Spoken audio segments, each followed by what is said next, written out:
Focus. Ideate. Innovate. Enable.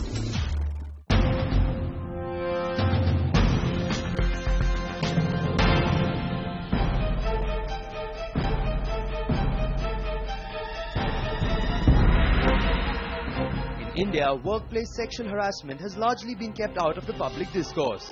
However, recent high-profile cases have resulted in widespread media attention and shone a spotlight on the topic.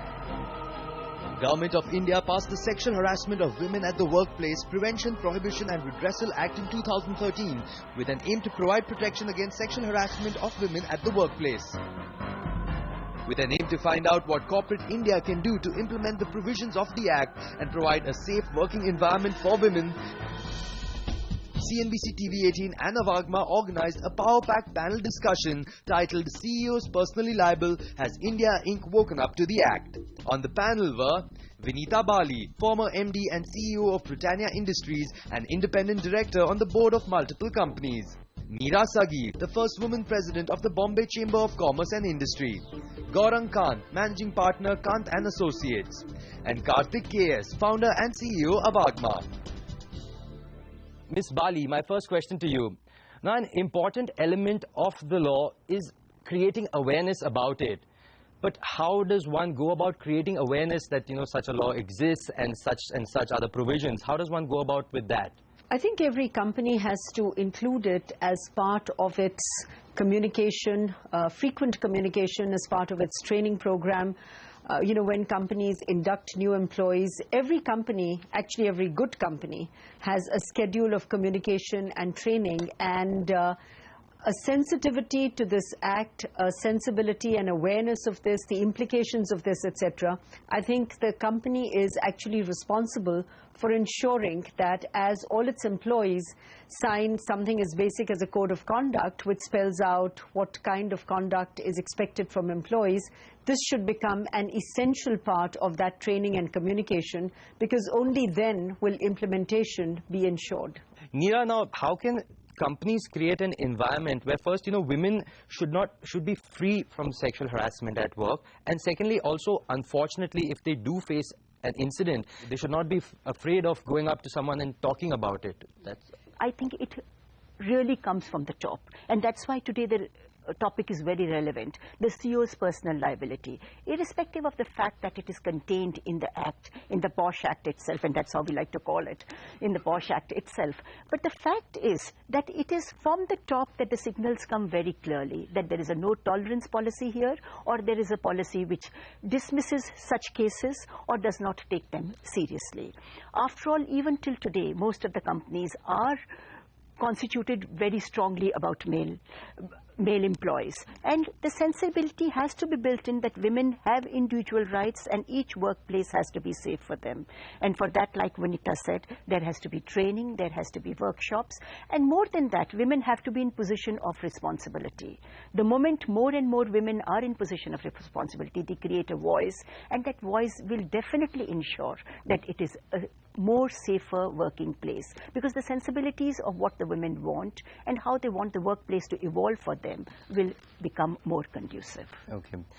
Karthik, we'll be talking about workplace, but very often we assume that we're talking about the organized sector, but this act also applies to the unorganized and even the rural sectors. What's your thought about how can awareness be created there? Yeah, so if you look at the organized sector, it's largely contained in the urban areas, and the Act says any institution, which could be a corporate, a hospital, and education institution, any of them, if it is beyond 10 numbers in employees or voluntary employees, etc., they are coming under this Act itself. So it is easy in the urban area because many of them are under a certain structure with a contract, which is an employment agreement, etc. In the unorganized sector or in the rural sector, it is much more difficult and complex for individuals working over there, women working over there to understand the Act. And that's why I think media and the social structure should go forward and create awareness amongst the women, amongst the people to understand this, the law and the implications of the law and the rights and the complaint process that the women can go through. In addition to this, I think the local government body, the labor office, are the ones who can go and create awareness amongst the unorganized sector and the women and the men population out there to understand that. Yeah. Gaurang, I want to come to you on a point that, so the Act obviously states, has a lot of provisions on the liability of the employer. But suppose, and what an employer should be doing, and let's assume the employer has put into place all the provisions, the committee is set up, etc., etc., but still, unfortunately, there is a sexual harassment case against a woman. What happens then? What happens to the employer? How does that work out? What does the Act state?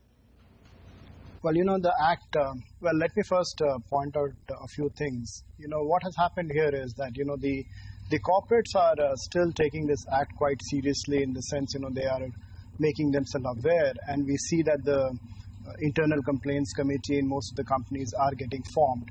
But we also have to understand there's a duty cast upon the government at the district level, even at the state level, where they need to set up these committees, the local committees and the district committees, which will look into these sort of complaints. There are certain duties which are cast upon the government under the Act, where they can actually levy penalty up to 50,000 rupees if somebody is not really complying with the provisions of this Act, and they don't really have an internal complaints committee. And none of these things are really being implemented. We don't really see many companies. I tried to look for data and I couldn't really find or see many companies being fined, or many places where the government has actually taken these kind of stringent steps. So I think when you talk about a complaint being put forward to a management, I think the Act is very clear that the management has to have a internal complaints committee. The person would put their complaint over there. There has to be a minimum of 5 people who are going to be sitting on the complaint committee, and 1 NGO member from outside has to be there. This has to be headed by a female, senior most female person in the company. But there are certain lacunas which are there, because the Act talks about people who are 10 and above. Now, suppose there's only 10 people who are working in a company, and you need to have minimum of 5 people. Then I think the whole implementation of the Act becomes a little more difficult. There are a lot of tuning which, and things which need to really be seen in this Act, and I'm sure it's just come last year. So I think there are a lot of changes which are going to happen. I see more and more cases which are going to happen. Then courts will also dwell upon it, and we'll see more changes happening under the Act. On that note, it's time for a very short break. Don't go anywhere. We'll be right back.